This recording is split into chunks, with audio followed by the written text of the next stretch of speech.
The last time I saw my grandfather alive, he was working in his private lab, surrounded by circuits and prototype boards, his white hair wild as Einstein's. Alex, he'd said, looking up from his work with those sharp blue eyes that could pierce right through you. Remember what I always tell you. Innovation isn't about being first, I recited, smiling at our familiar exchange. It's about being right. And he prompted, setting down his soldering iron. The most valuable things aren't always visible on the balance sheet. He nodded, satisfied. Good boy. Now hand me that oscilloscope, would you? I was 28 then, fresh out of my PhD program in electrical engineering, working as a junior researcher at Quantum Tech, the company my grandfather had built from nothing into a billion-dollar technology empire. Everyone expected me to start at the top, but Grandpa insisted I begin in R&D just like he had 40 years ago. You need to understand how things work from the ground up, he'd said when I protested. Your uncle never did, and look how that turned out. Uncle Richard, my father's older brother, was CFO of Quantum Tech, but everyone knew he was just a figurehead. He had the family name but none of the technical brilliance that had made my grandfather successful. Dad might have been better suited for leadership, but he died in a climbing accident when I was 12, leaving me to be raised by my mother and grandfather. I didn't know it then, but that conversation in the lab would be our last. 2 weeks later, Grandpa Arthur Mitchell, founder and CEO of Quantum Tech, was found dead in his office. Heart attack, the doctors said. Natural causes. He was 78. The funeral was exactly as he would have hated it, formal, stuffy, full of corporate types more interested in the future of the company than in mourning its founder. Uncle Richard worked the crowd like a politician, shaking hands and accepting condolences with practiced grace. His wife Amanda hung on his arm, her designer black dress probably worth more than my yearly salary. Such a tragedy, I overheard her telling someone. But Richard is ready to step up.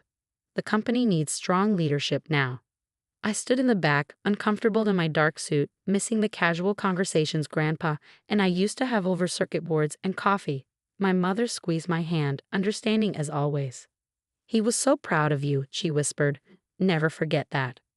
The will reading was scheduled for the following Monday at the corporate headquarters. I arrived early, passing through the familiar security checkpoints, nodding to researchers I knew from the labs. The company's legal team had arranged everything in the main conference room, all sleek glass and chrome, with views of the city skyline that Grandpa had always said reminded him how far he'd come from his garage startup days. Uncle Richard was already there, naturally, seated at the head of the table where Grandpa used to sit. Amanda perched beside him, tapping away on her phone. A few board members filled other seats, along with key executives and legal representatives. Ah, Alex, Uncle Richard said as I entered, his smile not reaching his eyes. Good of you to join us. How are things in the research department? Still playing with your little circuits. Before I could respond, Harrison Webb, the head of legal, called the meeting to order. We're here for the reading of Arthur Mitchell's last will and testament, he began formally. Mr. Mitchell was very specific about his wishes. I tried to focus on Harrison's words, but my mind kept drifting to my last conversation with Grandpa. There had been something urgent in his manner that day, something he seemed to want to tell me. But we'd been interrupted by an emergency in one of the production facilities, and he'd never finished whatever he was trying to say. And to my grandson, Alexander James Mitchell. My head snapped up at the sound of my name. Uncle Richard had gone very still. I leave controlling interest in Quantum Tech, including all voting shares, patents, and associated intellectual property. Additionally, Alex will assume the position of CEO, effective immediately upon the reading of this will. The room erupted in chaos. Uncle Richard's face turned an alarming shade of purple. Amanda's phone clattered to the floor. Board members started whispering furiously among themselves. This is ridiculous. Uncle Richard slammed his hand on the table. I'm the CFO. I've been running this company's finances for 20 years, and you're telling me Arthur left everything to this lab rat? Richard, Harrison said calmly, there's more. But Uncle Richard was on his feet now, pacing like a caged animal. He's not even 30. He has no business experience. He spends all his time tinkering in the basement labs like some overgrown science fair kid. Just like your father did, My mother's quiet voice cut through his tirade. She'd slipped into the room unnoticed during the commotion. Or have you forgotten how quantum tech started? That was different, Richard snapped. The industry was different. We need real leadership now, not some idealistic researcher who thinks he can follow in Arthur's footsteps. Mr. Webb, I said, keeping my voice steady despite the shock still reverberating through my system. You said there was more. Harrison nodded, shuffling his papers. Yes. There's a letter, to be read only in the presence of Alex and the board members. He glanced meaningfully at Amanda, who remained stubbornly in her seat. Private board members only, Harrison clarified.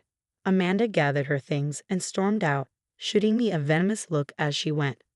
Once the room had cleared except for board members, Harrison opened a sealed envelope. The paper inside was covered in Grandpa's distinctive scrawl, not typed and formal like the will, but handwritten with the urgency I'd sensed in our last conversation.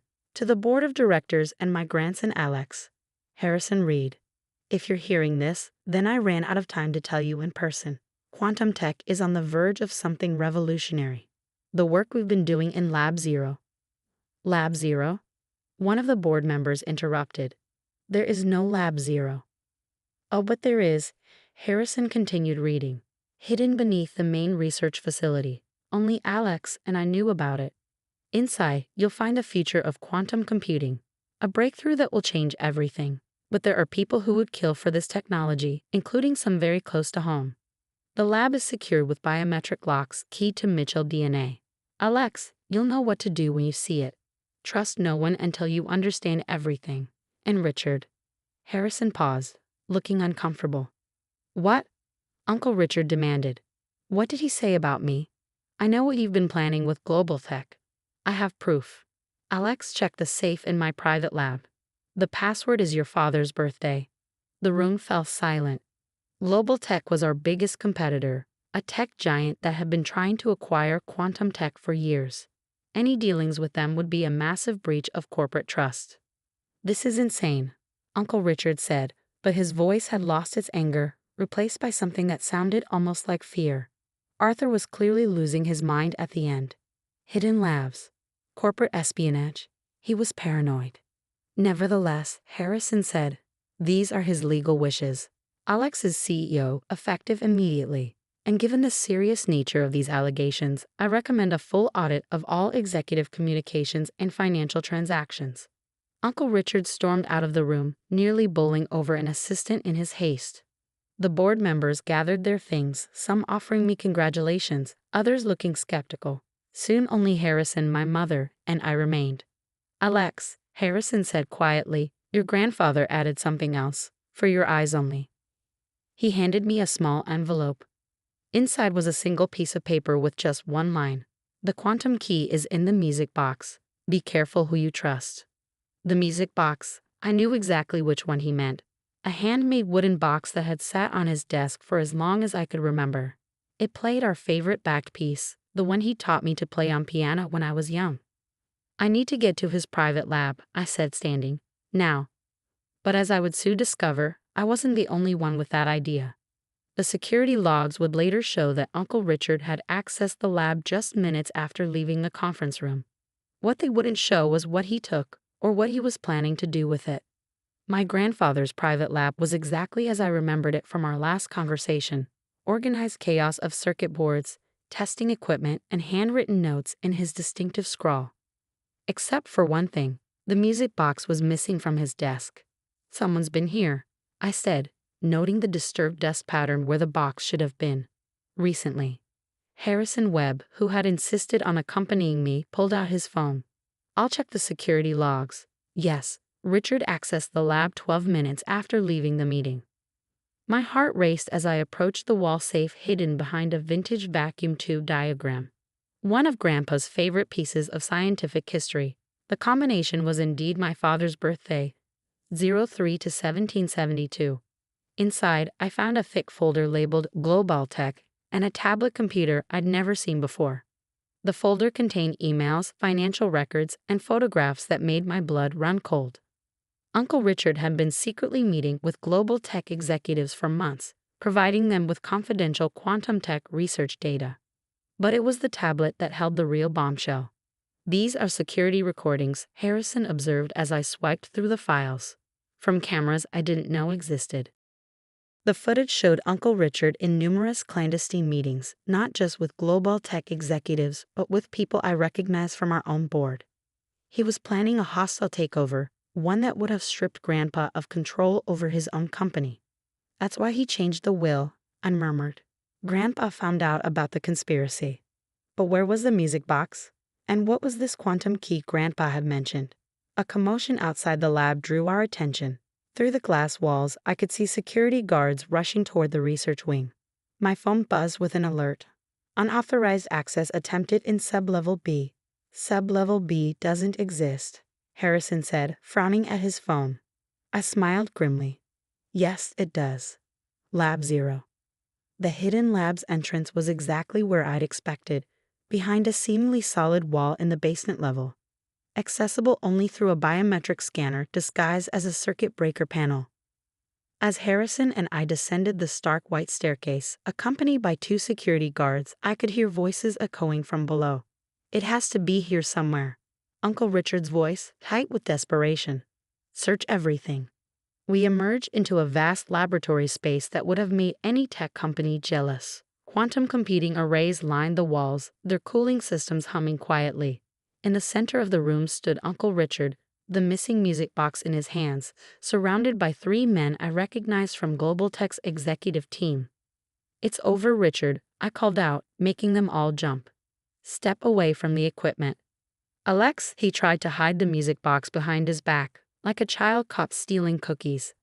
"I can explain. I'm protecting the company's interests. These men are here to steal our quantum computing breakthrough," I interrupted. "Just like you've been stealing our other research." One of the Global Tech executives started edging toward the exit, but the security guards blocked his path. "You don't understand," Richard snarled. "This company needs real leadership, not some idealistic kid playing scientist. I've spent 20 years making backdoor deals and selling our technology to competitors." I pulled out my phone and played one of the security recordings. Richard's face went pale as his own voice filled the lab, discussing pricing for stolen trade secrets. "Where did you get that?" "Grandpa wasn't as oblivious as you thought. He knew what you were planning. That's why he made sure everything was documented." Richard's expression shifted from shock to calculation. "Fine. Let's make a deal. You're young. You don't want the burden of running a company this size. Global Tech is prepared to offer." "Put down the music box," I said quietly, "before I show the board what else is on this tablet." His hands tightened on the wooden box. This is nothing but a sentimental trinket. But if you think it's so important," he held it over the edge of a nearby workbench, "maybe we should negotiate." I smiled. "Go ahead. Drop it." Something in my tone made him hesitate.